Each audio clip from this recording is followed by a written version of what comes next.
everybody. Mark Levin here. Our number, 877-381-3811. 877-381-3811. Okay. Let's deal with the stupid stuff first. This Omarosa would be a nobody, and she is a nobody, but for the media. She made these tape recordings. We don't know how many there are. Some in the White House. In the White House.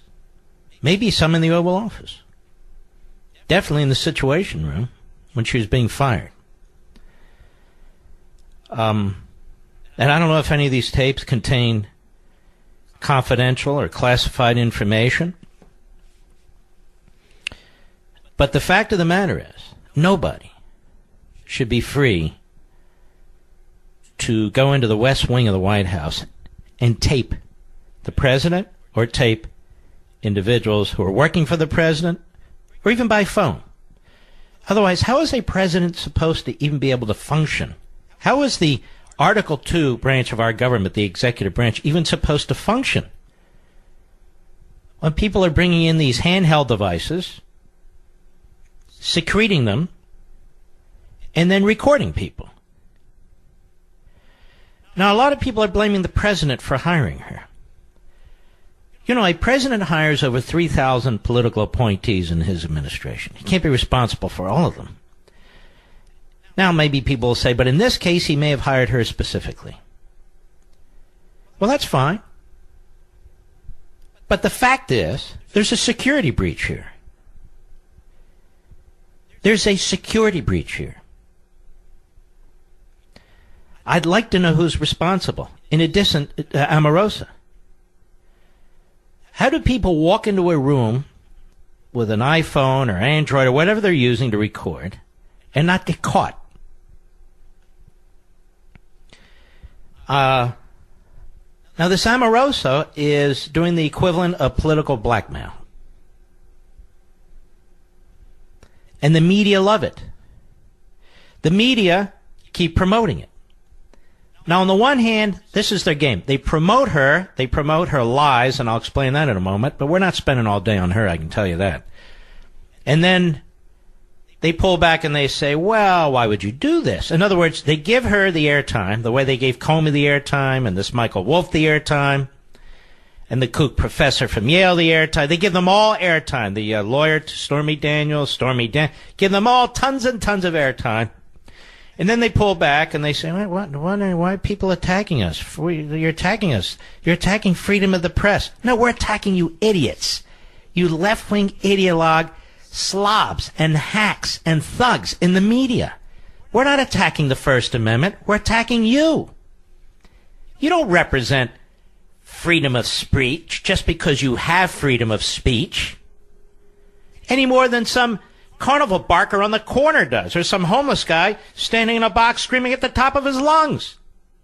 You don't represent freedom of the press just because you're in the press. You're not defending anything. Nobody's attacking the First Amendment.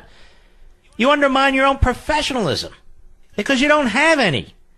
There, meet the depressed. Chuck Todd, he's thrilled. He got an exclusive. He's the first one, the Omarosa. Her book comes out on Tuesday. Sits there like a thug, like a buffoon. And she goes on and on and on. They know she's a clown. They know she's a liar, but it doesn't matter. They knew Stormy Daniels was a porn actress. It didn't matter. They'll take anybody if it can hurt Trump, if they think it can hurt Trump. And yet everything she has said so far hasn't hurt Trump at all. Even the tape they played with General Kelly. It showed me Kelly was a consummate professional. He knew exactly what he was doing. He'd obviously talked to the lawyers in the Human Resources Department. And if anything, it's damning of Omarosa, where he said, look, we got more crap we had to deal with you. I'll put it in Mark language. People you abused, positions you abused, money you misspent, and so forth and so on. Just go quietly. Otherwise, we got to bring all this stuff up, and it'll get ugly. That's what a boss says. Then she tried to go to him. Did you talk to the president? What did the president say? This is a former 4-star Marine general And he says, all these people report to me.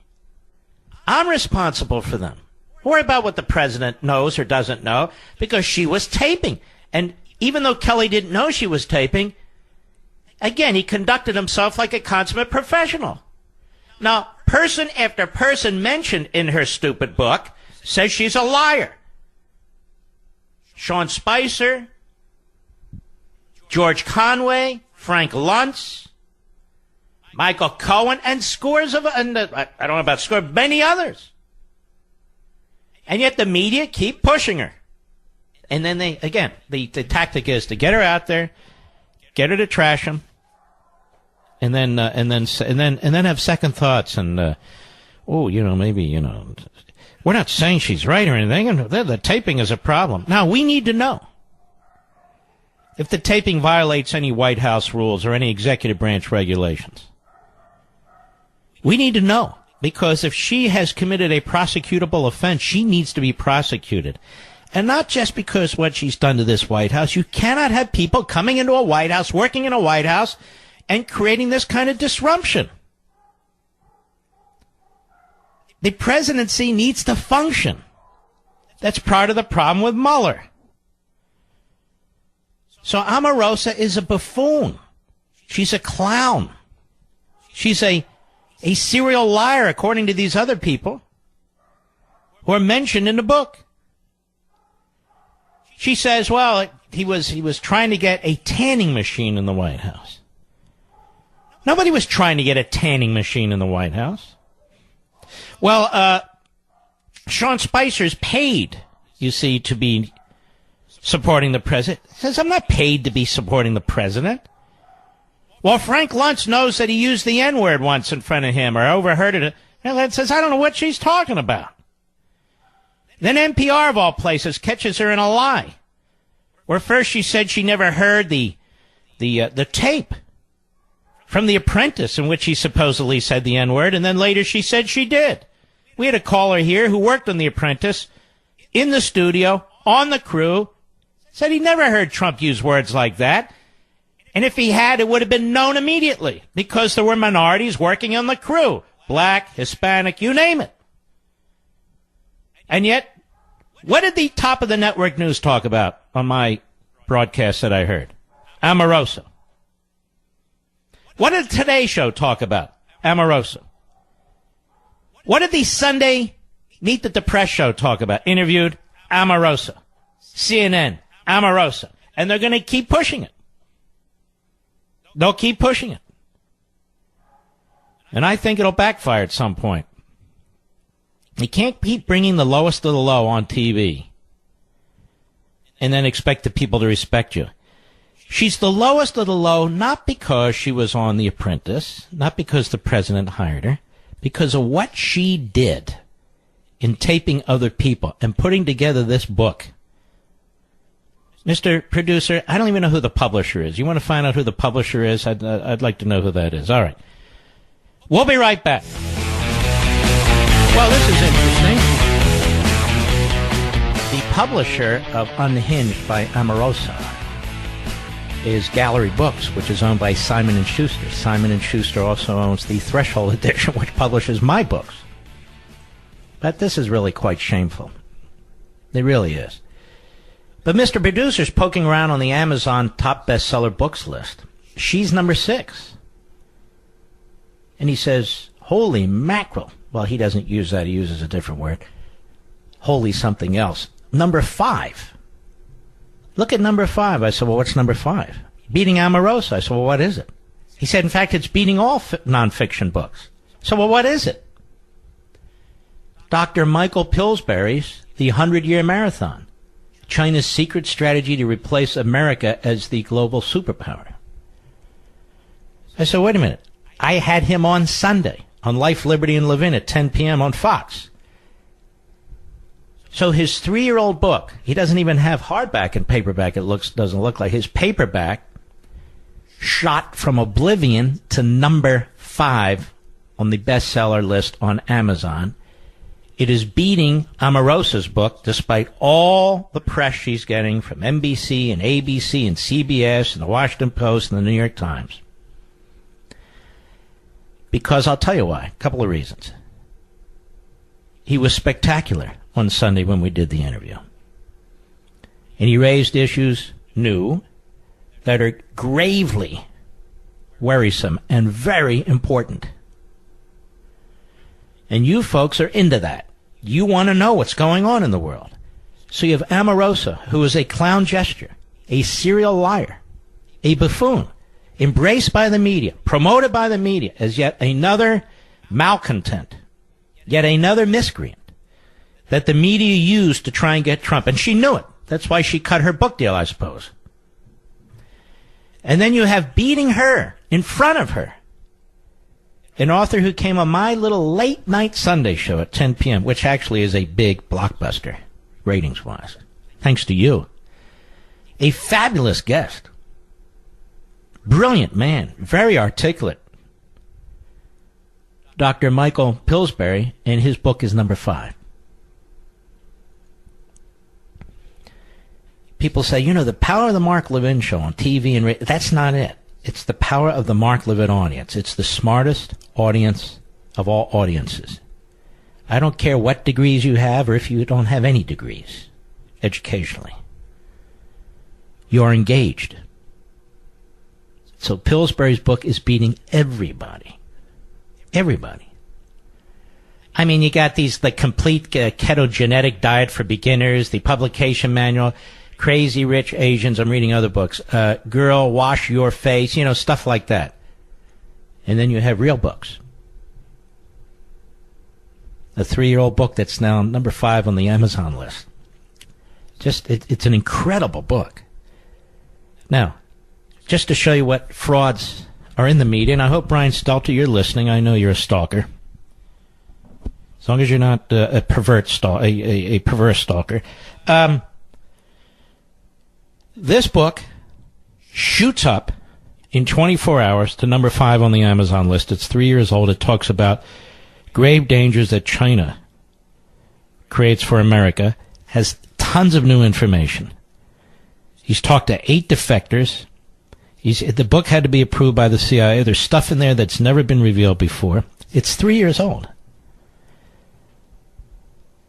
And this man has never had much time on CNN that I'm aware of, or MSNBC that I'm aware of, or Meet the Press, or Face the Nation, or what's the other one? I don't even know.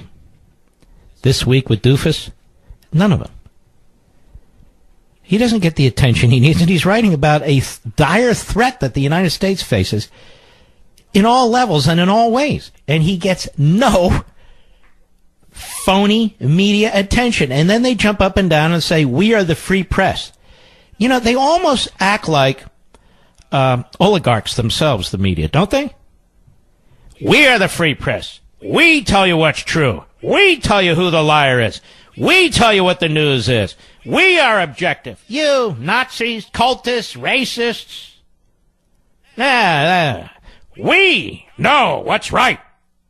Do not question us. Do not challenge us. Do not criticize us. Do not attack our profession. Do not attack our corporate masters. No. Then you're against the free press. No, I'm not. I'm actually. Yes, you are. Now, the rest of the Constitution, they cherry pick. Second Amendment, they hate. First Amendment, as long as it involves liberty, freedom of religion, they don't like that very much. I don't want to sell a cake to that guy. Well, you must. You sell that damn cake, and you do what we tell you to do. What about freedom of association? No, that doesn't. What do you think? It's a pure view? You can't have a pure view of these things, except when it comes to us. Freedom of the press. We believe in freedom of the press, but we also want a professional media. And they do not have our respect because every day, rather than earn our respect, they earn our disgust. Hence, Omarosa. Hence, Stormy Daniels. Hence, Stormy Daniels' lawyer. Hence, the nutty professor from Yale. Hence. Go on and on and on. So the media can manipulate what you hear and what you read in the context of both giving you information that may not be accurate, and withholding information that may be accurate. And I know they have to prioritize. They only have so much time, so much space. I got all that. But how do you promote Omarosa and ignore Dr. Michael Pillsbury? You don't. Unless you're a joke. And that's the problem. That's the problem. And we have media now organizing a campaign against the president. We'll discuss this after the bottom of the hour. There's so much to get into. I mean, I've said many, many times, I may have to do a Jerry Lewis type radiothon from time to time. It's just, it's 3 hours is not enough. It's just not enough. But we now have a cabal of editorial boards that write, the editorials for their various newspapers that nobody reads. We have a cabal of editorial boards that are getting together. Collusion, you might call it. Colluding against the president because they say he's anti-press. He's anti-press. He doesn't believe in a free press. What has he done to the free press? Well, he talks like Stalin. Yeah, but Obama acted like Stalin. He sicked our federal police on our free press. Wow, that's different. Well, what do you mean? It is different. Obama actually was Stalinist. Obama was Stalin. Trump hasn't done anything. I want to get into this when we return. All right, let's get to this this collusion, this cabal of left-wing editorial pages, most of which are filled with Democrats. I wonder where the New York Times comes down on attacking Trump with their new editorial page writer. The bigot, the racist. I forget her name. Zhang is her name, Susan Zhang, something of that sort. And so, while we don't care what these editorial pages do, because most of them are liberal anyway, or kookier than that, it underscores a point that we've been talking about here often and always. Let's see how Brian Stelter at CNN reports this. Brian Stelter, you know who he is. He's the little dwarf who has a weekend show that nobody watches, and but for me mentioning it, you wouldn't even know it exists. In fact, you wouldn't know he exists. Much like Don Lemon at night. Don Lemon at night. Ask 1,000 Americans who Don Lemon is, and 1,001 won't know who the hell he is. You get my point. And I'm a little angry with the president, quite frankly. I've said for a long time now that Don Lemon is low IQ. Don Lemon thinks that's a racist attack. It's not. Because I've said 1,000 times that Brian Stelter is low IQ and probably lower IQ than Don Lemon. But we're really talking about low numbers at this point, negative numbers. More than 100 newspapers will publish editorials decrying Trump's anti-press rhetoric. This is how Brian Stelter reports at CNN, the constipated news network, with no ratings. The dirty war on the free press must end. That's the idea behind an unusual editorial writing initiative that has enlisted scores of newspapers across the country. The Boston Globe, now that's pretty funny. The Boston Globe, left-wing radical kook newspaper, editorial board, kooks. I don't know if they're still owned by the New York Times Company or not. But Kennedy sycophants. The Boston Globe has been contacting newspaper editorial boards and proposing a coordinated response to President Trump's escalating enemy of the people rhetoric. And I'm sure they did the same against Obama when they learned that Obama was spying on AP and spying on James Rosen of the Fox News Channel. I'm sure they were. And I'm sure they all got together when the libs go after a conservative talk radio or the Fox News Channel. I'm sure, being the great defenders of liberty that they are. We propose to publish an editorial on August 16th on the dangers of the administration's assault on the press and ask others to commit to publishing their own editorials on the same date, the Globe said in its pitch to fellow papers. See, it's always about them. It's always about them. They're reporting on themselves. They're writing about themselves. They're editorializing about themselves. They're victims, don't you know? They can't say what they want to say. They can't write what they... Oh, they can. Sure. I wonder what they would have thought of John Adams back in the day.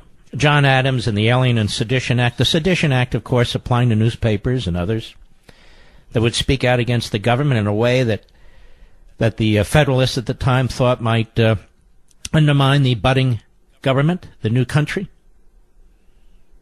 We've talked about this. Thomas Jefferson and his new party ran against John Adams for, among other reasons, arguing the repeal of the Alien and Sedition Acts.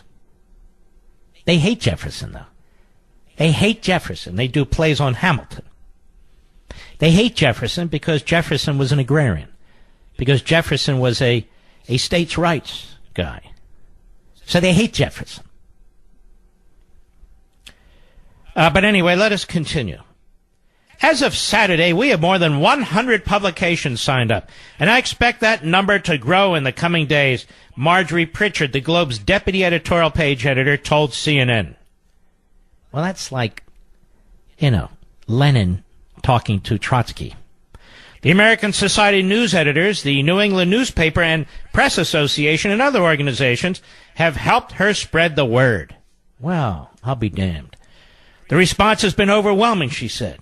We have some big newspapers, but the majority are from smaller markets, all enthusiastic about standing up to Trump's assault on journalism. What a bunch of quacks. Assault on journalism. More big-mouth drama queens in journalism than ever before. More unprofessional, historically illiterate mouthpieces, Democrats, progressives, call them what you want, in the media than ever before. The media has never sunk so low. They used to have a period of yellow journalism. This is the new period of yellow journalism. More like pink journalism. Instead of printing the exact same message, each publication will write its own editorial, Pritchard said. Well, why bother? Just write one and spread the word. That was a key part of her pitch. Quote, the impact of Trump's assault on journalism looks different in Boise than it does in Boston, she wrote. Well, she would know, being in Boise as often as she is. Our words will differ, but at least we can agree that such attacks are alarming. Sick. Journalists have noticed, now this is Stelter, an uptick in Trump's attacks against the news media in recent weeks. He's been using dehumanizing language like enemy of the people more often. Well, Bill Maher stole a line from me, or his 400 comic writers did. Remember that, Mr. Producer? I've been calling the left the enema of the state for 15 years. Bill Maher just figured that out 2 weeks ago. He probably needed an enema. He said, wait, I got a joke. Anyway, enema of the state is what I've been calling the left all the time. So we will not call the media the enemy of the people. We will call the media the enema of the people. And if Bill Maher steals it again, we'll call him out again. He's been using these dehumanizing language like enemy of the people more often. He has also been speaking to reporters less often, limiting the chances for questions to be asked. Yeah, that's the problem. Trump doesn't talk enough to the American people through his tweets or through his spokespeople or even at these various events where he speaks. They're trying to trip him up because they know there's a criminal investigation going on, and they want Trump to say something that then Mueller can say, see that, we got him, see that? So he's being mindful of that. Notice the media, the enemy of the state, are not complaining about any of the behavior of Mr. Mueller, of the Clinton campaign, of the DNC, none of it with respect to the dossier. As a matter of fact, how many stories have CNN and MSNBC and CBS and ABC and the rest of them? How many stories have they broken on the dossier? Or the involvement of the Clinton campaign in the DNC? Or the FISA court? Or Mr. Strzok? Or Ms. Page? Or Mr. McCabe? Or Mr. Comey? How many stories have they broken? Very few. And less and less and less. right? As time goes on. All right, Stelter is like the biggest enema of the state, as far as I'm concerned. With Trump's words and not you, Don Lemon. You're an enema of the state, but he's a bigger enema of the state. All right, does that make you happy? Probably does. With Trump's words and deeds as the backdrop, some media critics have urged the White House press corps to engage in acts of solidarity. You already are, you clowns. You're all leftists. You are. Omarosa. All right. She moves from NBC to this network to that network. Stormy Daniels. By the way, aren't these so-called journalistic outlets exploiting women? Have you noticed? They're exploiting Omarosa and her defects. They've exploited Stormy Daniels and her defects. They're exploiting these women. Maxine Waters, she's out there yapping away. They exploit her. I mean, the media are exploiting these women, as far as I'm concerned. The coordinated editorials may be another example of unity across the news business. Yes, that and ideology. Although there's a long-standing debate about the effectiveness of newspaper editorials, well, for a lot of us, it's hard to tell, Stelter, what an editorial on a news page is. There is certainly strength in numbers. The greater the number of participants, the more readers will see the message. Well, not on CNN. Nobody watches CNN, you clown. Pritchard said she expects differing views from the editorials, but the same sentiment. The importance of a free and independent press. I believe in a free and independent press. You in the media believe that you should be free to be a cabal and use the press to sabotage a presidency. There is a difference, you know, a big difference. And you reveal yourselves, you're so buffoonish. The editorial pages are going to get together, ladies and gentlemen. Not use the same exact words, but the same sentiment. Now keep in mind, these are all businesses. Some of them own these papers by major corporations. They all get together to write editorials, and they talk about freedom of the press. When they're all saying the same thing. It's like Russia TV. Why do we... There's a fair question. Why do we need CNN and MSNBC if they're going to say the same thing? Why do we need the Washington Post and the New York Times if they're going to say the same thing? I'm not saying the government should intervene. I'm a consumer. You and I, we're consumers. We get to decide what we're going to read and or listen to.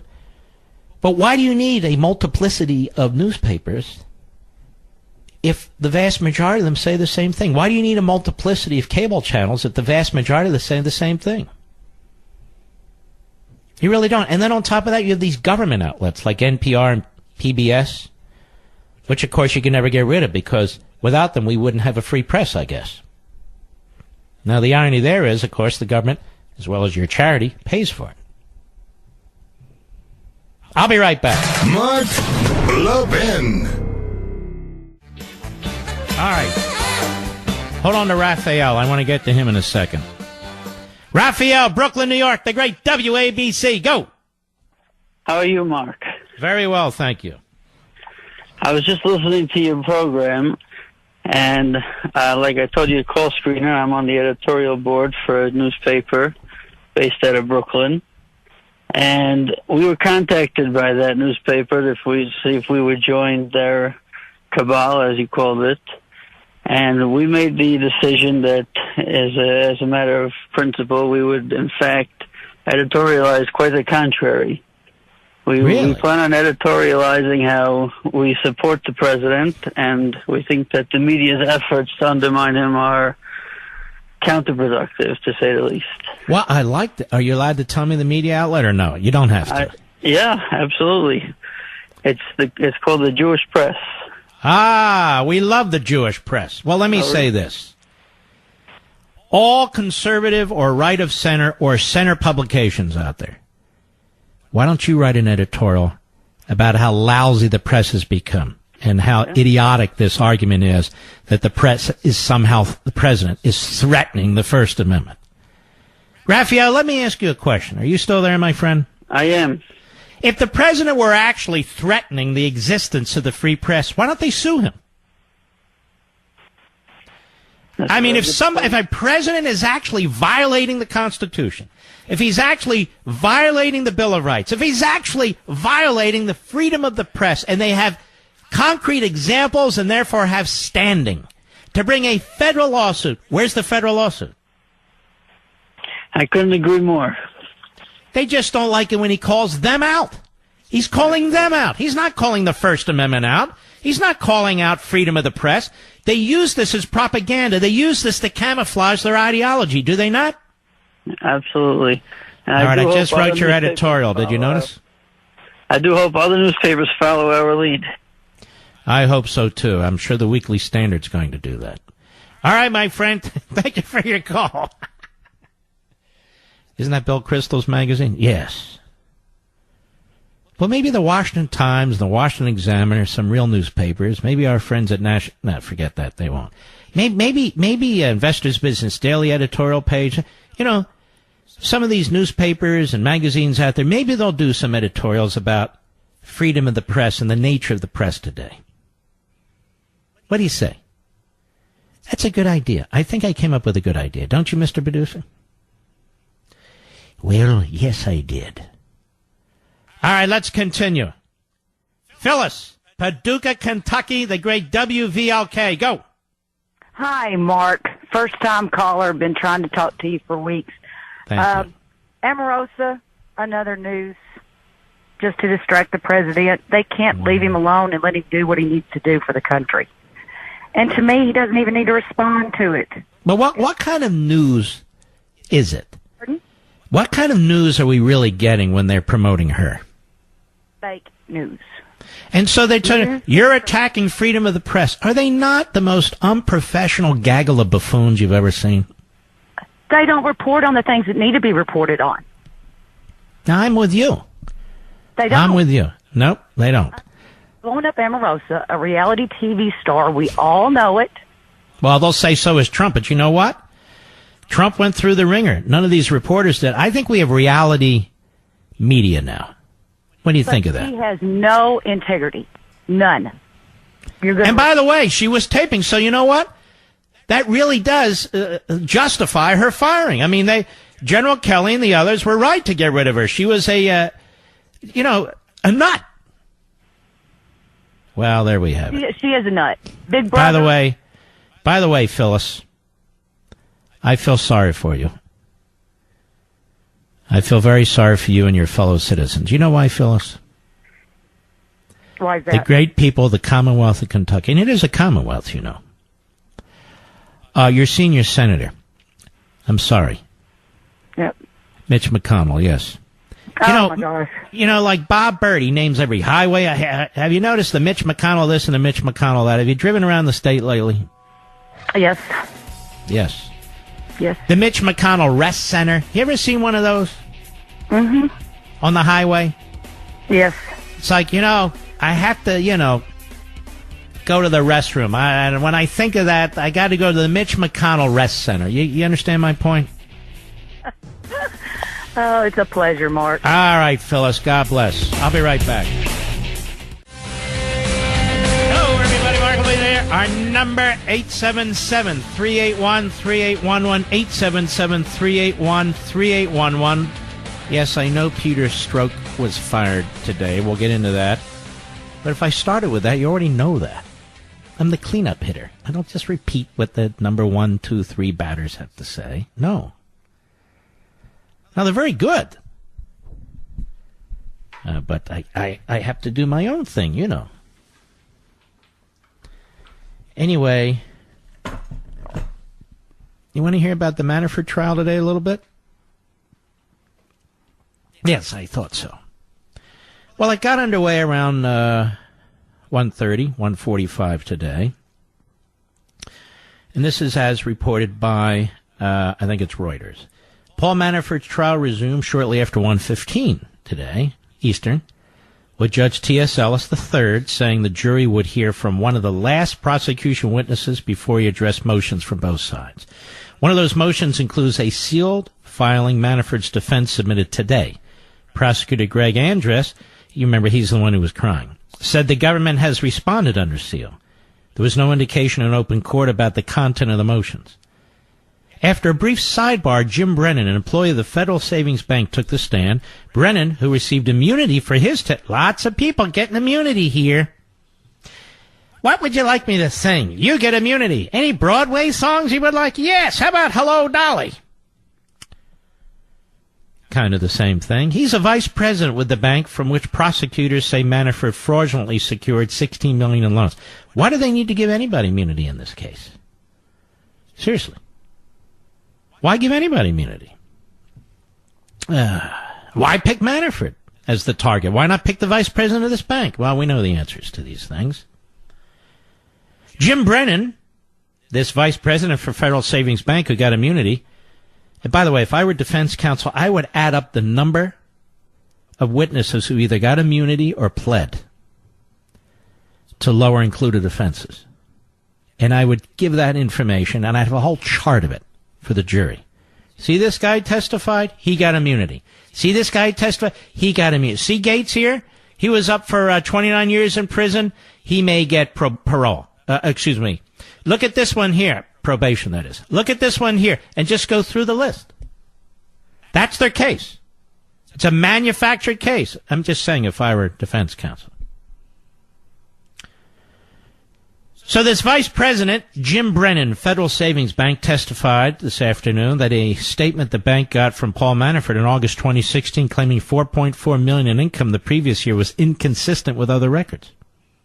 Several witnesses have testified that the firm actually made less than $400,000 in 2015. Ex-Manafort employee Rick Gates testified that he sent the authentic profit and loss statement to his boss as a Word document so it could be doctored. Such inconsistency, quote, would go to the character of the borrower, which should mean that we would raise a red flag, unquote, Brennan said, the guy who got immunity. You want to know who you're lending to and that the information they give you, you can rely on, said the guy who got immunity. On Friday, while questioning a former employee, defense attorneys suggested that Manafort put up enough collateral through real estate to guarantee the $16 million lent by the bank. Prosecutor Greg Andrus, the guy who cried, tried to undercut the idea Monday, asking Brennan whether the Federal Savings Bank generally relies on real estate sales for repayment for loans. No, said Brennan, the guy who got immunity. We're not in the business to own real estate, he testified. We're in the business to get repaid. Brennan, who still works at the bank, the guy who got immunity, is the secretary for the credit committee that approves loans. He's testifying under an immunity order. Did I mention he got immunity? Which he said means I cannot be prosecuted unless I commit perjury. But you got immunity to avoid prosecution, pal. 2:30 p.m. John Brennan, Vice President of Federal Savings and Bank, who got immunity, also testified today that Paul Manafort didn't declare on his financial applications that he had mortgages on 2 properties in New York, information that would have made it harder for him to secure a loan. Manafort was approved for 1 loan with Federal Savings Bank, but rejected it at the signing table, Brennan testified. Manafort laid out new terms for the loan. The president of the bank, Javier Ubari, rejected the new proposed loan structure, but the loan closed anyway, Brennan said. It closed because Mr. Kalk wanted it to close. That's the CEO of the Federal Savings Bank. But the prosecutors have it all figured out, you see, because Kalk apparently wanted a cabinet-level position. So it was quid pro quo, don't you know? An email between bank employees presented Monday showed financial details Manafort provided to the bank were red flags and inconsistent, Brennan said. Manafort, now, I have a question. Just think about this logically. If it's the CEO who approved the loan because he wanted a job in the Trump administration, which he didn't get, then why give immunity to the vice president? Why would you give immunity to the vice president? Right? If it's the CEO that cut the deal. Manafort later told bank officials he let his friend borrow the credit card to purchase season tickets with the New York Yankees and had not yet been paid back. Manafort later indicated the friend was his business partner, Rick Gates. But on Friday, a Yankees executive said Gates had never purchased season tickets with the team. Wow. Well, I think that's a life sentence right there. Let's hear some more, shall we? Defense attorneys for Manafort are again trying to argue that their client either wasn't the one who filled out documents inaccurately when applying for loans or else did not know he had done anything wrong. Asking about a profit and loss statement showing Manafort's firm made $4.4 million in 2015, Richard Wessling asked Federal Savings Bank Vice President Jim Brennan if any one person must prepare such documents or whether there's anything wrong with updating such statements as necessary. Brennan agreed that anyone at the company could update such documents if needed, but multiple witnesses have testified that Manafort's firm made less than $400,000 in 2015 and that there was no reason to believe more money would be coming in when that document was sent to Federal Savings Bank in 2016. Wessling went on to suggest that the loan was hardly a favorable one, given that Manafort put up 2 properties as collateral. I've put up properties for loans. I don't have a lot of loans. You put up collateral. I don't even know why. Again, I'm not the same situation, but people put up property for loans. I mean, you got to show them your income. You've got to show them a number of things. Depends on the situation, but that isn't a prima facie case that you're stealing from somebody. I'm just pointing it out. Wessling went on to suggest that the loan was hardly a favorable one, given that Manafort put up 2 properties as collateral, a $12 million house in the Hamptons and a $2.7 million condo in Alexandria, as well as $615,000 cash. The interest rate was 7.25%. And Manafort had to pay a $285,000 fee. Now, if this was for 2016, and you're paying 7.25%, that's pretty high, isn't it, Mr. Producer? 7.25%.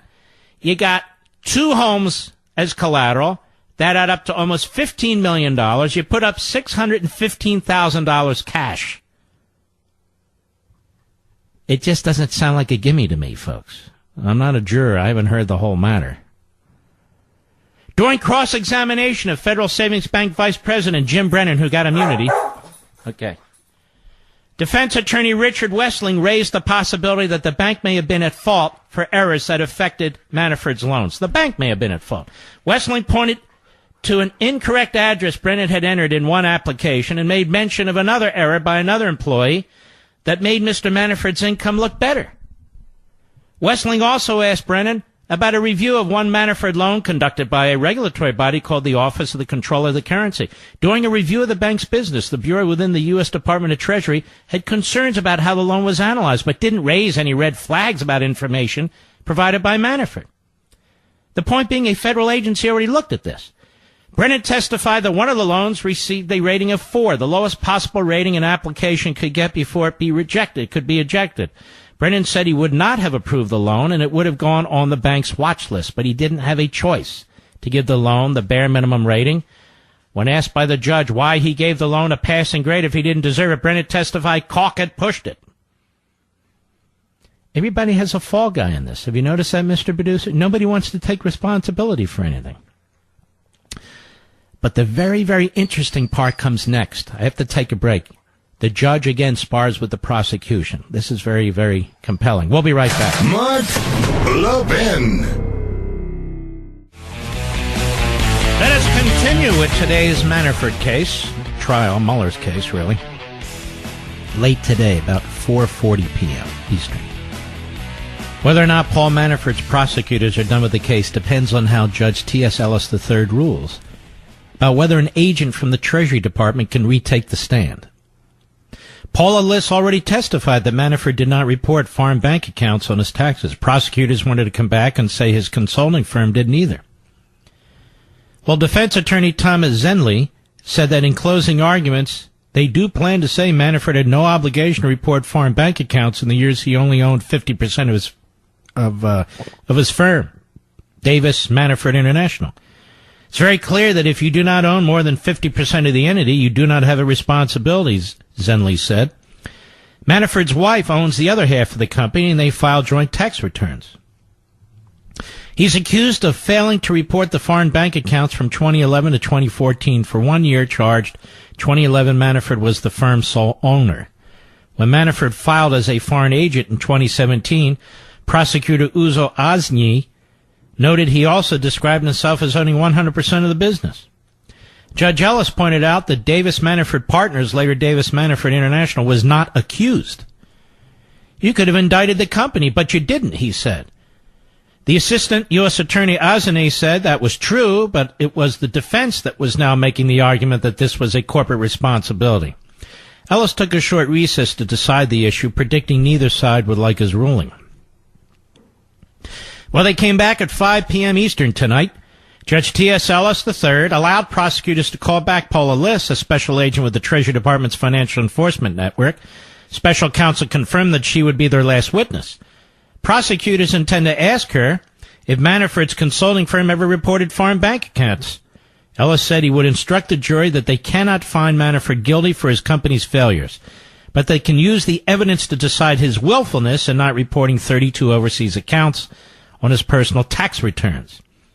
After Liss answers 3 questions from prosecutors and any cross-examination from the defense, Ellis said he will hear motions to acquit. That, by the way, is normal procedure. The special counsel's office, after a few minutes with that witness, called its final witness.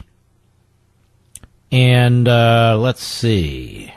The special counsel's last witness, this Paula Liss, who works for Treasury, had testified early in the trial but was called back, as we pointed out.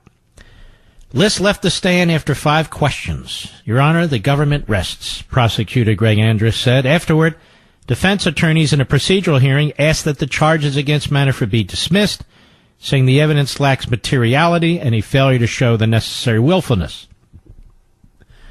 Judge Ellis sealed the courtroom without ruling on the defendant's motion for acquittal or asking whether Manafort will present any evidence. What we do will not be permanently sealed, he told media and onlookers gathered in the courtroom. When the case is over, the seal will be lifted.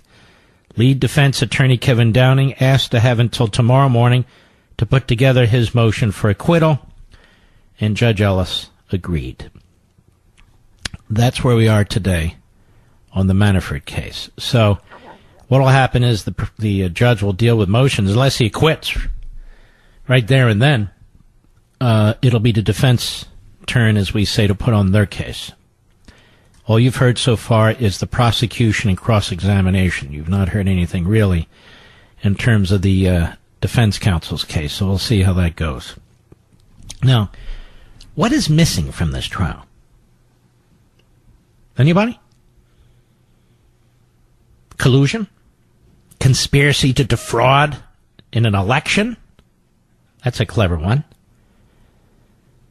Not too many Russians in this trial that I can think of. I thought Manafort was the gateway to Trump. Well, they want him to be. They just want him to say something, anything, to take down Trump. Anything. But so far, nothing.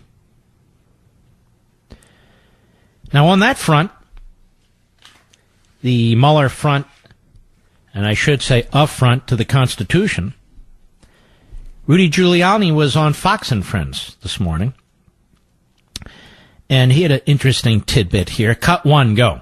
Should be a big week. Should be. I hope so. I think this is the week, I think. All right. Really? For what? I think he'll give us a decision this week on our counterproposal. We're coming down to his looking really bad by interfering in the election, and I think he's got to get it over with by the beginning or early September. Well, I hope so, but that's not necessarily the case at all. Mueller doesn't play by the rules, neither does Rosenstein. So we shall see. And it's quite possible that a subpoena will issue, that Mueller will get a subpoena from a judge, or who knows. And then we're off to the races, into the courts. It's quite possible that Mueller will push this. You know, I've said it before, but when I was on with Hannity last week, I said that Robert Mueller is a greater danger to this country than Vladimir Putin when it comes to the campaign and comes to the Constitution and so forth. And so basically they cut it off, that I said, all the media, that Mueller is a greater danger to the country than Vladimir Putin. Now, I'm no fan of Vladimir Putin, as all of you know. I've never been a code pink Republican. But in terms of our constitutional order, forget about the military. In terms of our constitutional order, Vladimir Putin doesn't present any threat. He can't. What's he going to do? Again, forget about the military side of this. Yet Robert Mueller is prepared to take a shredding machine to our Constitution, just as Rosenstein has, just as these FBI guys like Strzok did. We'll get to him. There's nothing new to report on him, but we'll get to him. This is important to remember. The president has an obligation to over 60 million people who voted for him, for our electoral process, our Constitution, separation of powers, and the office of the presidency, to fight Mueller. To fight him. Now, I understand the Praetorian Guard media, which pretends it's under attack, that is the free press, has this all twisted in a knot, has it all turned upside down. The media in Wonderland has done that. That it's the president threatening the Constitution. He's not threatening the Constitution in the least. They want to overturn an election. They want to remove him from office. They want to disenfranchise over 60 million people. And they do not want anyone to get into the way of their agenda. The president has a responsibility to fight that, to fight them, and to fight efforts through one unelected, unaccountable prosecutor to reverse the Constitution, the election, by violating the Constitution. I'll be right back. Mark Levin, America's tyranny hunter. Call in now, 877-381-3811. Giuliani on Fox and Friends. Let's do this again. Cut one, please. Go. Should be a big week. Should be. I hope so. I think this is a good week, I think. All right. Really? For what? I think he'll give us a decision this week on our counterproposal. We're coming down to his looking really bad by interfering in the election, and I think he's got to get it over with by the beginning or early September. But he's an arrogant guy, and I don't think he is concerned about any timetable, an election, let alone the Constitution. Then there's this piece in the Wall Street Journal. President Trump's lawyers believe they can weather a negative report from special counsel Robert Mueller and are prepared to rebut the conclusions, Giuliani, one of Mr. Trump's attorneys, said in an interview.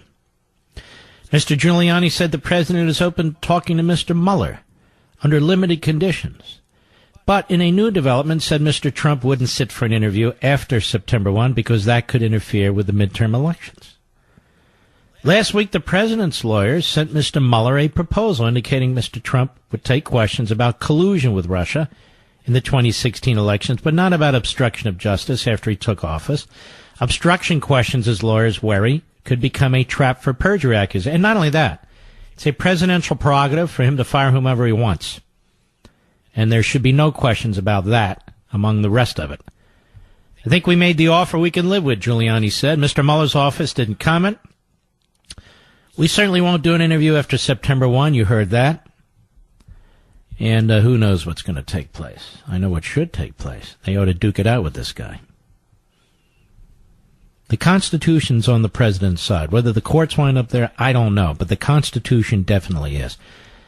And I've said many times there's an opportunity to really lay open what Mueller has done, what they relied on, the actual collusion and conspiracies that took place. And I want Mr. Mueller to know something. I want his band of merry left-wing kook Democrats to know something, too. There was money paid. I know this. There was money paid. It was laundered through 1 to really 3 individuals or entities that was used to coordinate with the Russians, Mr. Producer. Have I ever told you this? There was money paid by Hillary Clinton's campaign and the DNC. So while he's looking under rocks, I just want Mr. Mueller to know there was campaign money used to entice to involve Russians in our campaign. And it came from Hillary Clinton and the DNC, a.k.a. the Democrats through their Democrat law firm, their Democrat lawyer, this guy Elias, to Fusion GPS, to a foreign former spy, to Russians. I want him to know this, because I know he's looking.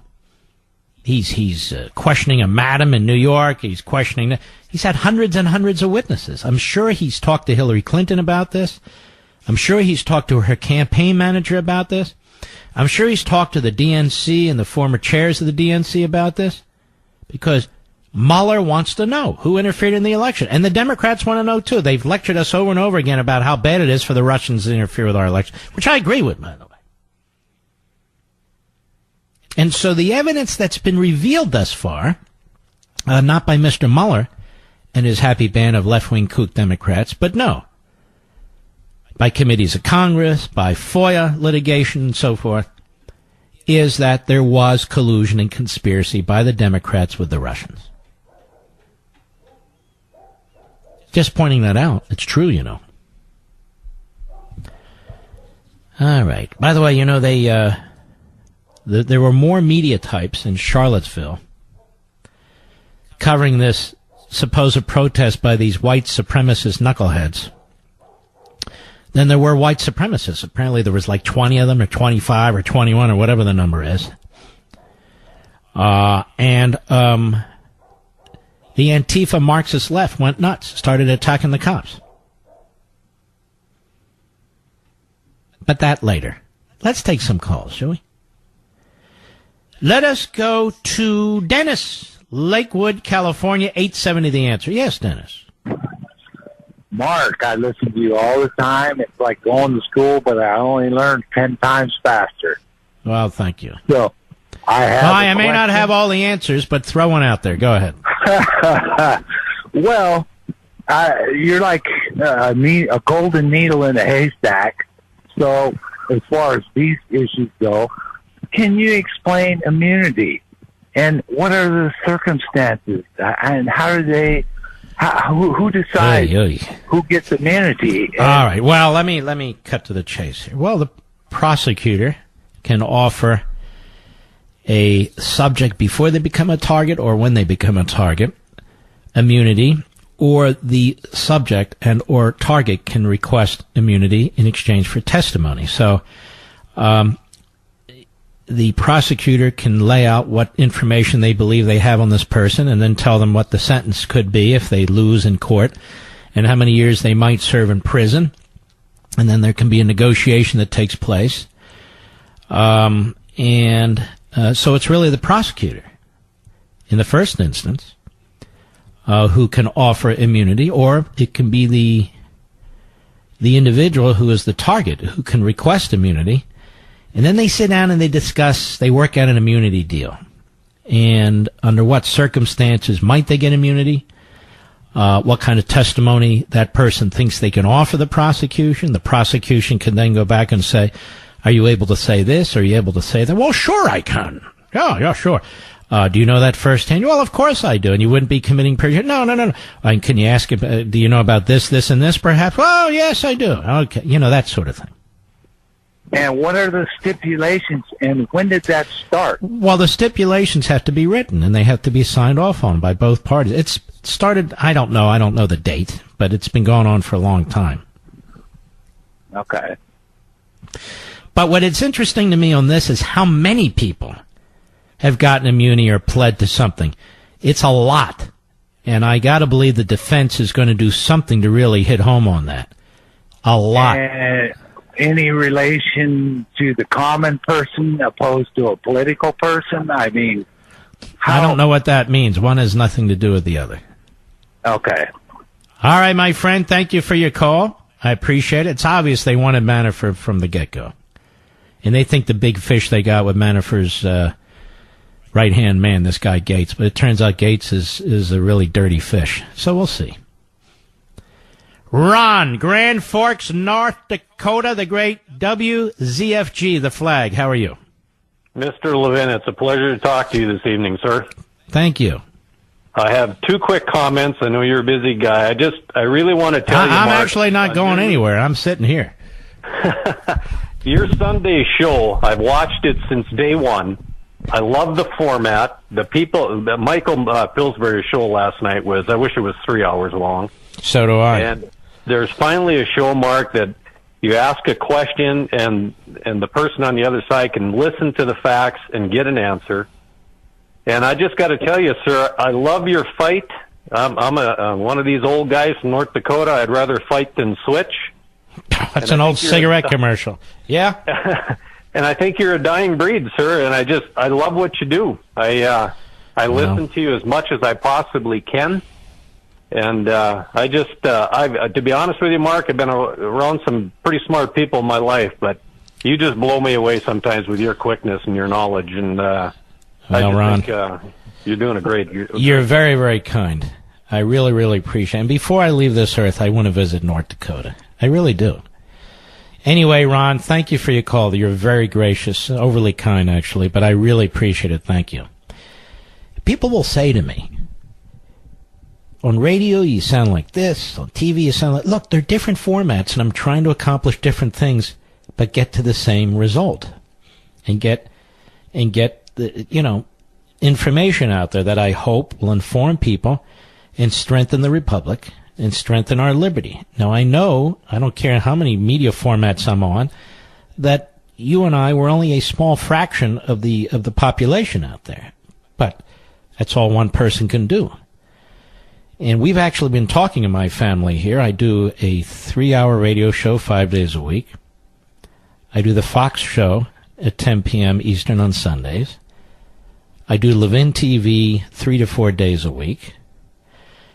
I get endless requests to go on different TV programs, which I do to some extent. And I love writing my books. But something has to give. I can't do all of it all the time. So we'll see down the road. We'll figure it out. All right. I'll be right back. The Communist Control Act. Let's drop that one. I'm not familiar with the Communist Control Act. Inside story. All right. Let's see here. No, we're not going to... Caller 4, guys. Seriously? How about Raj in Vienna, Virginia, the great WMAL? Go. Thank you, Mark, for drawing attention to the diversionary tactics and everything else done by the wrong type of press reporting.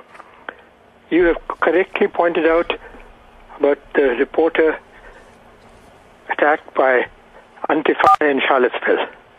NBC ignored its own reporter.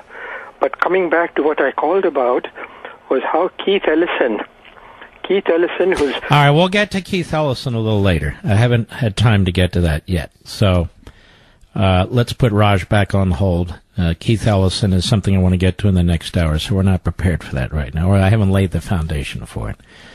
Now, cut 10, Mr. Producer. Back to Omarosa briefly. Angela Rye is a leftist, and she's also a CNN political commentator, a purported media type. And she doesn't even like Omarosa. Cut 10, go. What's frustrating to me is I find myself having to agree with the Trump administration on something.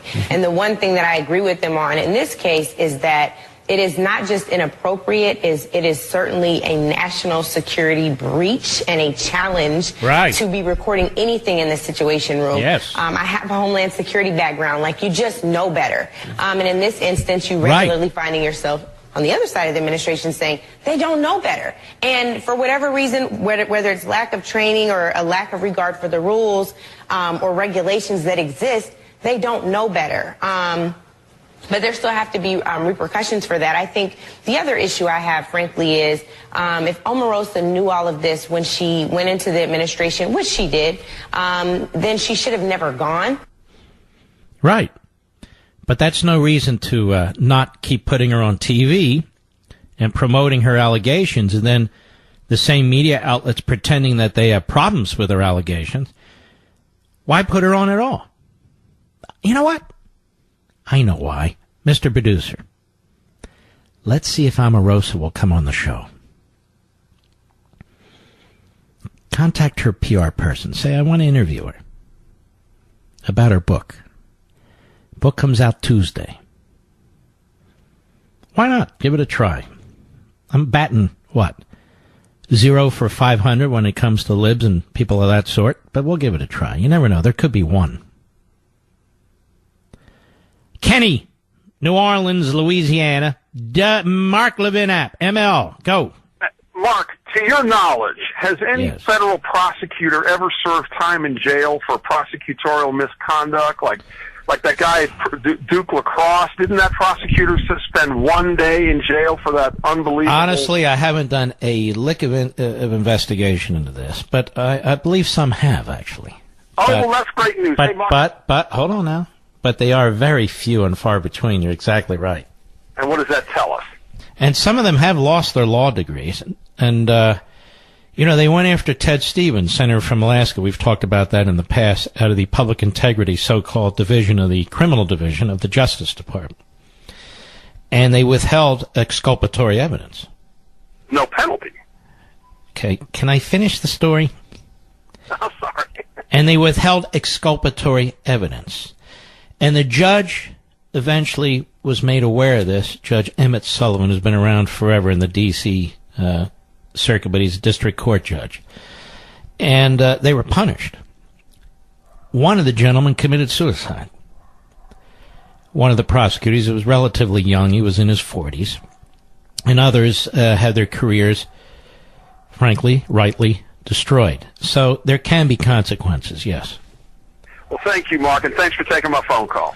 All right, buddy, you take care. But you got a guy like Weissman, Andrew Weissman, who is Mueller's right-hand man, who is a disgrace. He's been admonished by judges in the past. He's a big Hillary seal clapper. And for Mueller to hire him just shows you what a clown Mueller is. How dangerous this man is to the Constitution and the Republic. I'll be right back. Hello, everybody. Mark Levin here. Our number, 877-381-3811. 877-381-3811. FBI agent Peter Strzok was fired by the FBI over his bias, his anti-Trump texts. There's not a lot to say about this. We've talked about this clown for a long, long time. As far as I'm concerned, he's unpatriotic. He's un-American. He took a taxpayer's salary. He tried to use his position to steer an investigation away from Hillary Clinton and steer an investigation against Donald Trump. I can't think of a bigger abuse of power. I can't think of a bigger scoundrel. I don't know why it took so long to fire his ass. But he's not qualified to run the fryer at McDonald's. And he never should. Anyway, what else can I say about Peter Strzok? Now, what's relevant here, of course, is when Mr. Mueller does whatever Mr. Mueller will do, it's very important for the Trump lawyers to bring this up, as well as the other numerous problems in this investigation, and to lay it out, to duke it out. That's been my advice all along. And more I see my advice playing out, which is a good thing. I'm not a lawyer for the president. Duke it out on the constitutional side, win, lose, or draw. He should win, the president, but you don't know. You can get these goofy liberal judges. Duke it out on the facts. Facts are with the president. And there'll be plenty more time to discuss this. But the president has to defend the Constitution. That's why he's not your typical citizen. He is one branch of the federal government. He has to defend his office and the Constitution and the prerogatives from a rogue prosecutor who's responsible to nobody. That's what he's got to do. So Strzok is out. What else can I say? I know people want to do an entire hour on this. There's nothing else to say. But there are things to say about Keith Ellison. What? Keith Ellison. Keith Ellison likes to say that he's the first Muslim ever elected to the House. Okay, great. It's America. These things do happen. That's what we say all the time. Anyone can become anything. It's a great country. Keith Ellison had long significant ties with Louis Farrakhan. He was given a pass by the DNC and the media. I believe he was, I don't know if he still is, the number 2 at the Democrat National Committee, and strongly endorsed by Bernie Sanders. Keith Ellison, in my view, has been an anti-Semite. Then he wants to get higher office. He pretends he's not, and he pretends he had no relationship with Farrakhan. Sure he did.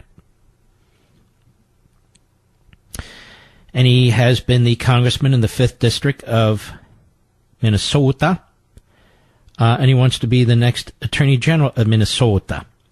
But he's got a little problem now. His ex-girlfriend of many years is accusing him of domestic abuse. This is how NPR News, Minnesota Public Radio, because there's just not enough radio in Minnesota, you know, reports it. Keith Ellison, one of the leading candidates to be Minnesota's next Attorney General, confronted allegations Sunday of domestic abuse of a former girlfriend that surfaced days before the election that will decide the party's nominee. The allegation that the physical abuse was caught on video was posted to Facebook late Saturday night by the woman's son, 4 days before Minnesota's primary election, where Ellison is facing off against 4 other Democrats for the open Attorney General seat. In a written statement Sunday, Ellison denied the incident. He said he was in a long-term relationship that ended in 2016, but he denied the allegation of abuse. What happened is the allegedly abused woman, who had been in a relationship with him, as he says, for a long time, her son came forward on Facebook. Austin Monahan, he's 25, he was very angry about what had happened to his mother. And now his mother has put out a statement confirming what the son says about long-term abuse by Ellison. But he says, I still deeply care for her well-being. This video does not exist because I never behaved in this way, and any characterization otherwise is false. Now, State Representative Deborah Hillstrom, who's also running for the Democratic nomination for Attorney General, recirculated the Facebook post and called on Ellison to answer the allegation. Hillstrom was later joined by Democratic candidates Matt Pelican and Tom Foley, who separately called for Ellison to address the allegation. In the post, Austin Monahan, 25, said that in 2017 he was going through his mother's computer when he saw a file that included a 2-minute video showing Ellison in a physical alteration with his mother. The alleged video was not included in the Facebook post and has not been provided to NPR News. There are no police reports or court documents confirming the incident. Austin Monahan said he confronted Ellison by text message after he saw that video and said, I know what you did to my mama. Now, this is what's interesting about NPR News. What we've seen with hashtag Me Too or something like that, Mr. Producer, is that you assume that the allegation is accurate and that you demand an investigation and you demand consequences. But here, NPR writes, well, there's no this, we don't have evidence of this, they haven't turned over that. Okay, fine. Why are they treating Ellison differently than the others? Why? Because they want him to win, that's why.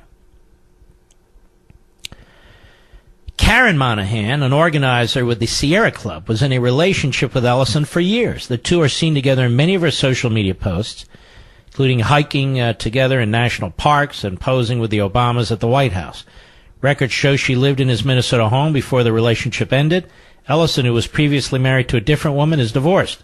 In recent weeks, Karen Monahan has been active on social media talking about the Me Too movement, which encourages women to share their experiences of sexual harassment and assault, and has also shown public support for Hillstrom's campaign for Attorney General. Until now, she hadn't named Ellison in the posts, but she had tagged him in many. More than 100 text and Twitter messages between Ellison and Karen Monahan, shared by Karen Monahan and reviewed by NPR News, showed the two communicating after their breakup for months, coordinating her getting her things from his house. The tenor of the conversation at times was friendly, with the two acknowledging concern and care for one another, at other times more combative over the terms of their breakup and emotional pain Karen Monahan said he caused her. In one exchange, she tells Ellison she plans to write about their journey in a chapter in her book, and Ellison warns her not to. Horrible attack on my privacy. Unreal, he wrote in one message. There's no evidence in the messages reviewed by NPR News of the alleged physical abuse. In a screenshot of December 2017 text message, which was sent to him. You know, this is very interesting to me, how the left deals with stuff like this. Like I say, they want evidence. Well, there's a lot of cases where there isn't evidence. Kim Ellison, who is Keith Ellison's ex-wife, came to the congressman's defense, signing a statement that was emailed to reporters. We may be divorced, but we are still family, she wrote. I want members of our community to know that the behavior described does not match the character of the Keith I know. And so there you have it. You can believe or not believe. But if you're to follow the left, aren't you supposed to believe? I'll be right back. Mark Levin. All right, let's go. Ready? Back to our man Raj, Vienna, Virginia, the great WMAL. Go. Thank you, Mark. All right, let's get right to it, big guy. Go ahead. Yes, sir. Very perceptive, getting to how they cover for themselves. And yet they keep on drilling this thing. The one question I have is a very serious one. For all these people who are trying to talk about obstruction of justice and all those things, there has been a gross miscarriage of justice caused by the prosecutor and the prosecutor misconduct, where they have bribed the witnesses with plea bargaining. They have misconstrued the evidences, and they've built up a case with collusion amongst themselves, and he has not recused himself, knowing full well that he's chosen this whole battery of attorneys. They should all lose their licenses. They're supposed to be officers of the court. They're supposed to have taken pledges to uphold the Constitution. And they've been guilty of all this. How will we get rid? The question is, how will we get rid of this deep state when it's so deeply entrenched in the whole system? I don't know that we can. What do you think of that? I believe that God has his way. Everybody, well, I know. But God expects his children to do something about it. Amen. There's many places in the world where there's injustice, but people have to stand up to it and so forth. So the question is, the question we take on here almost every day is, has the civil society been devoured by the statist progressives, or so much of it that we cannot overcome it? I don't know. I don't want to believe it. So we fight on, but people ask a simple question, they expect a simple answer. There is no simple answer. The standing and what, for example, Tom Fitton and those people have done, could they not have, in fact, we the people have got to rise up and demand this, because it is the trust we placed in them as officers of the court, as officers of the government, and of the Department of Justice. And so maybe we've got to work on that. And if we had... Work on what? Going to the very courts that approve the FICE applications? What do you want to work on? No, the only substantive way to get back is through Convention of States. And, you know, I listen to some of these Republicans in some of these states who should know better, and they say things like, well, I'm not exactly against it, but I'm not all that excited for it. And, you know, there's some of the ideas are pretty good. But, you know, even states, you can't necessarily have a balanced budget. And what's this stuff about legislatures and maybe Congress overruling the Supreme Court? That's not a good idea. So you get this constantly. And so it's not enough for people to call radio shows and tell everybody what somebody else ought to do or what they ought to do. People need to get engaged. And on my career on the radio, I've pointed out campaigns people can get involved in. We've talked about the Tea Party movement over the years and gotten involved in that. We now have Convention of States. We want people to get involved in that. Short of that, that's all I can do. I liked your idea about the school boards, and at every level for all the people to do a surge in this coming election. Yeah, I mean, when I was 19, as you know, I ran for the school board. I got elected. When I was 20, I served on the school board. These are things people can do all over the country. There's a gentleman in the county that I live in who heard me talk about that one day, and he got involved in the primary process, and he won, and he got elected, and he's sitting on the school board today. But the vast majority of people want other people to save the republic for them. Meanwhile, we have millions and millions of people rising up on the left who are very dangerous, most of them winning, some unwitting, who are very active. When you look at the vote that took place in that 12th district of Ohio, where 87% of the Democrats turned out and 40% of the Republicans, I am disgusted. I am disgusted. You have people in this country who are breaking their backs to prevent the left from devouring this country. And all you have to do is get off your ass and vote, and you still can't do that. All right, Raj, thank you for your call, my friend. Let us continue here. All right, let's go to Chris, Lafayette, California, the great KSFO. Go. Hey, Mark, thanks for taking my call. It's an honor. Right on. Peter Strzok, a man who should have been fired many, many moons ago. Obviously, my question, Peter Strzok, who should have been fired long, long ago. My question to you is, do you believe that now that he has officially been fired, that the Mueller probe, that is like a possibility that it will end quicker because of this new development? Do you think that? I don't think one has anything to do with the other. No. I don't think Mueller's sitting around and saying, geez, if they fire Strzok, I better hurry up and finish my case. Such as it is. Why would one be connected to the other? Well, I just thought maybe Mueller would say Comey fired, McCabe fired, Strzok fired, this whole cabal kind of, it's kind of all these people are now at least facing some sort of consequence that he might say, hey, Peter Strzok was one of the lead investigators on my team as well. Maybe I should, I'm just hoping that, Ron. I just don't see him anywhere near that. I see a guy who would say, well, Strzok started it, but we got rid of him. And now we continue to do it. I just don't see any connection with any of this. I was just hoping that maybe... Stop hoping. This is a brass-knuckle battle. And the fact that Strzok is fired has absolutely nothing to do with what Mueller wants to do or his motivation or his attitude. Mueller wants to take down a sitting president. Why would he stop now? Because Strzok's fired. Yeah, I guess you're right. Well, thanks for taking my question. And all right, buddy. What's that? University. Yeah, thank you. I didn't hear you. You're what? I said I'm a proud student at Liberty University. I'm be heading there this fall. That's wonderful.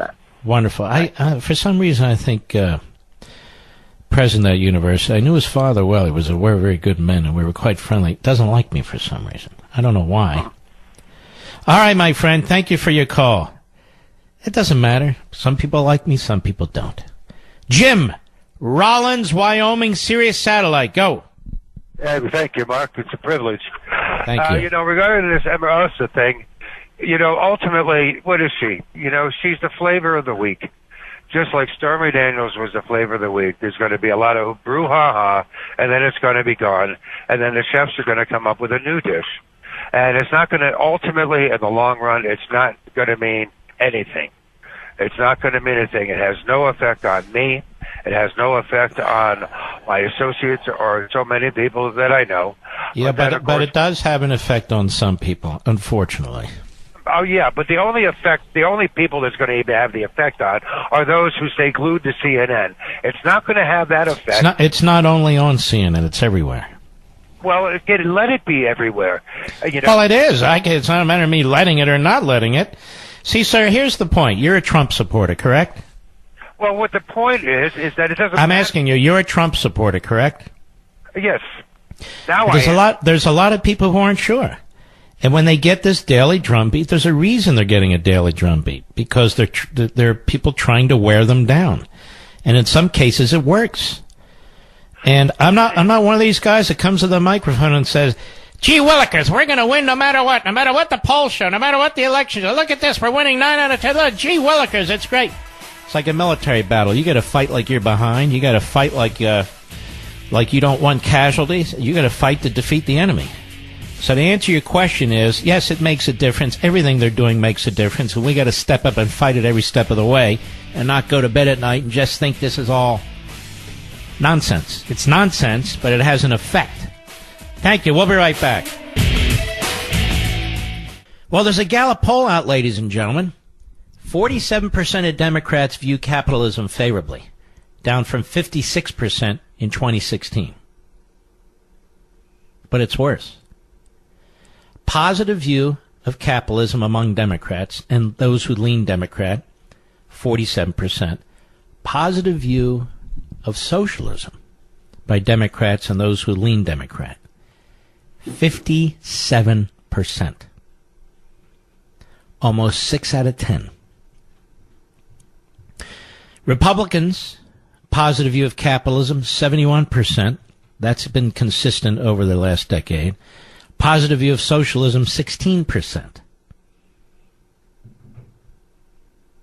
Positive view of capitalism, 71%. Positive view of socialism, 16%. So, a majority of Democrats and those who lean Democrat have a favorable view, a significant 57% of socialism, and less than a majority have a positive view of capitalism. So it's becoming increasingly clear that the Democrat Party is fundamentally changing as it fundamentally transforms America. More and more people who are on the taker side of the ledger, who are the beneficiaries of redistribution of wealth, that is, the stealing of wealth from an individual by the government and giving it to another individual, know to register as Democrats. At the same time, the elites, more and more, very, very wealthy, feel the same way. So you have what is relatively consistent with the Democrat Party over the decades. Socialism is a modern form of feudalism. It's just bigger and more centralized. Socialism is a modern form of feudalism. It's just bigger and more centralized. And so we're losing the country. A political party that is hostile to American values. Their leaders, when you listen to them, Kamala Harris, Hillary Clinton, Chuck Schumer, Bernie Sanders, and the list goes on and on and on. When you listen to them, you can hear their dripping contempt for capitalism and, even more broadly, Americanism. And the numbers show that more and more of their followers feel the same way. It's when I wrote this book, Liberty and Tyranny. Tyranny always exists in one form or another, to one degree or another. Liberty is always threatened by tyranny. One of the puzzles that we haven't been able to figure out is, how do we stop tyranny from using liberty to destroy liberty? Perfect example. You see, you have a right to associate, a right to free speech. Antifa is very, very violent. And so they use the freedom that is mentioned in the Declaration of Independence, broadly, and codified, if you will, or manifests itself in the Constitution, the First Amendment, to try and destroy the Republic. You have politicians who do the same thing. And there's a lot of reasons for this. It's getting increasingly complicated and overwhelming, but academia is one of the major reasons. Immigration, we're not allowed to select people anymore based on their attitudes or beliefs in our capitalist system and our declaration. If you say that ought to happen, then you're accused of being a racist, like Laura Ingraham, which is an outrageous smear of her and anyone else. You're thrown in with the white supremacists. And all you're doing is defending liberty and a republic and a constitutional system that benefits everybody who's here, regardless of what their skin color is or anything else for that matter. So we have this growing combination of recipients, which is a broader list of people with a broader list of programs, and wealthy elites who do not live among, quote-unquote, the people, and are very left in their mindset. Well, you might say, but they're rich. We've had this discussion. They're rich. Why would they feel this way? They made money. Well, some have inherited it, but you're right. And the reason is they figure they'll always be the top 1%, and they figure they'll always be in control one way or another. There always has to be a top 1%. They'll be in there. Or they'll fly off and go somewhere else. But whatever the reason, it almost doesn't matter. They have to be defeated. We have this discussion all the time. There are people out there who say, we have to have a civil debate. I'm not opposed to a civil debate, but it doesn't begin and end there. It's crucial, debating over ideas, but do you think Antifa wants to debate? You think Black Lives Matter want to debate? Is there anything you can say to Maxine Waters or Kamala Harris or Chuck Schumer that would convince them that they're wrong or to have an open mind? Anything? No. Nothing. How about the people who run La Raza? Is there anything you can say to them? No. Nothing.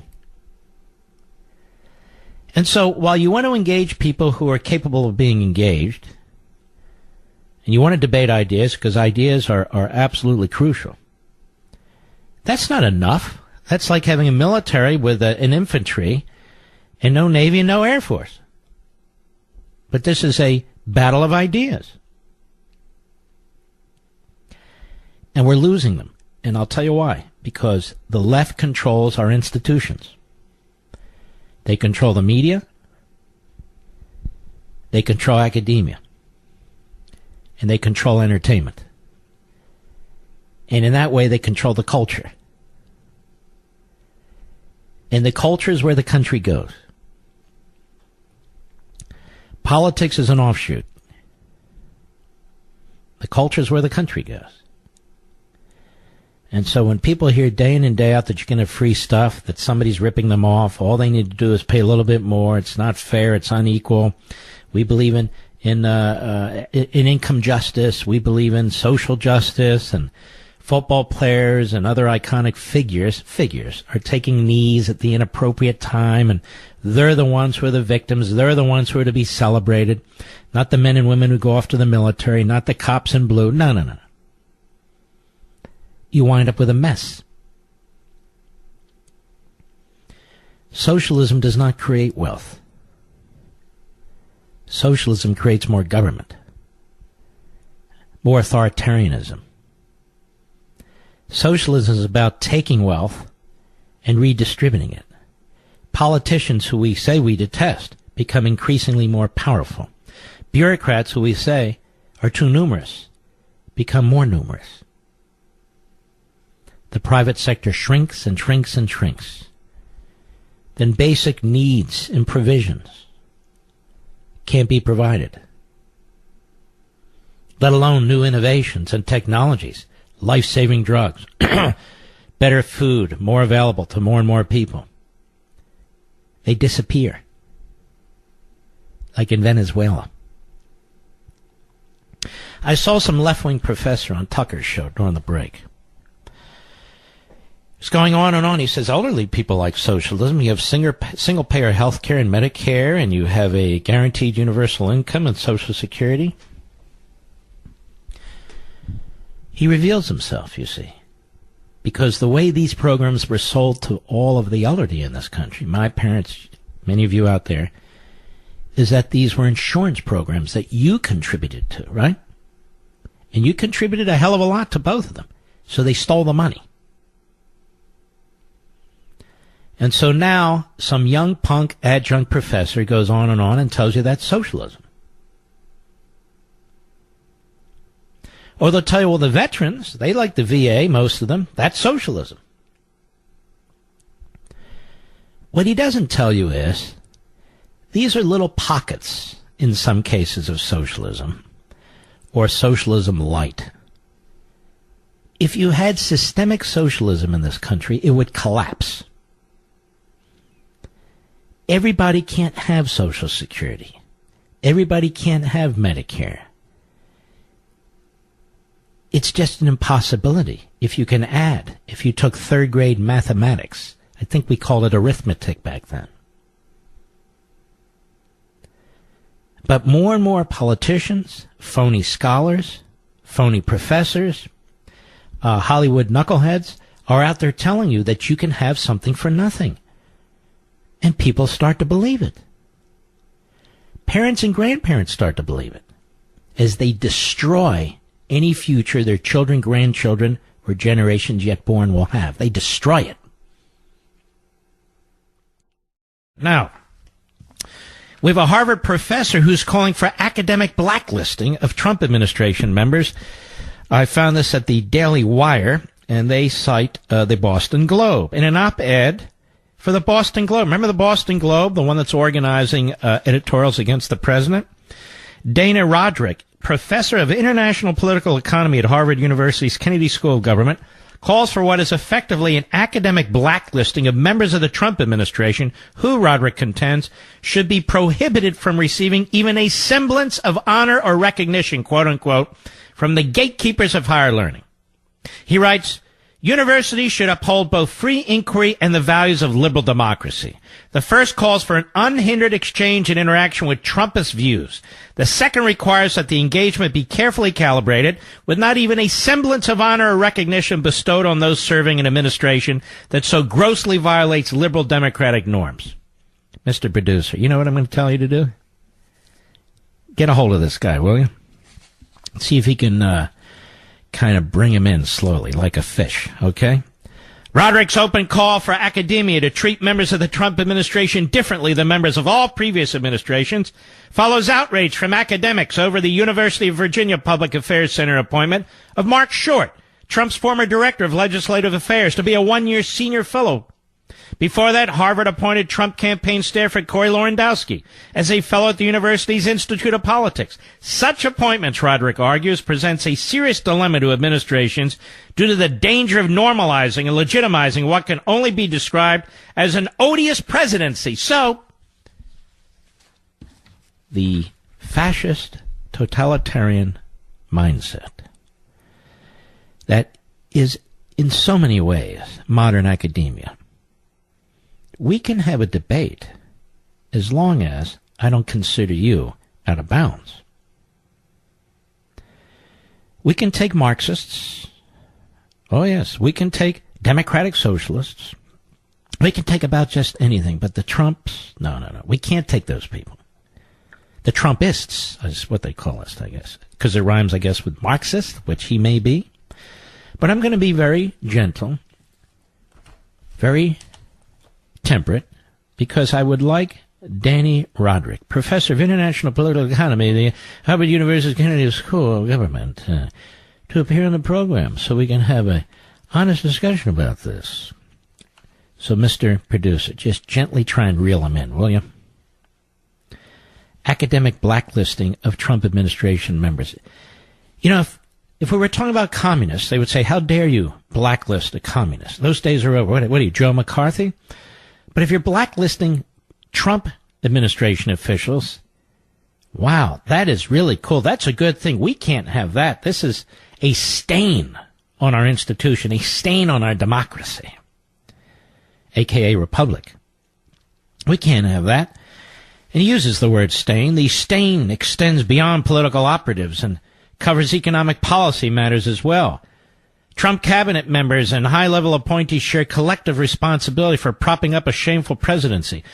They deserve opprobrium, not merely because they hold cranky views on, say, the trade deficit or economic relations with China, but also, and more importantly, because their continued service makes them fully complicit in Trump's behavior.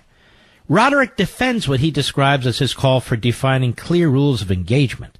I wonder if he advises Antifa with members of the Trump administration by insisting that there is no conflict between encouraging free speech and exchange of views, which these rules are meant to support, and the university making its own values clear. Well, of course there is.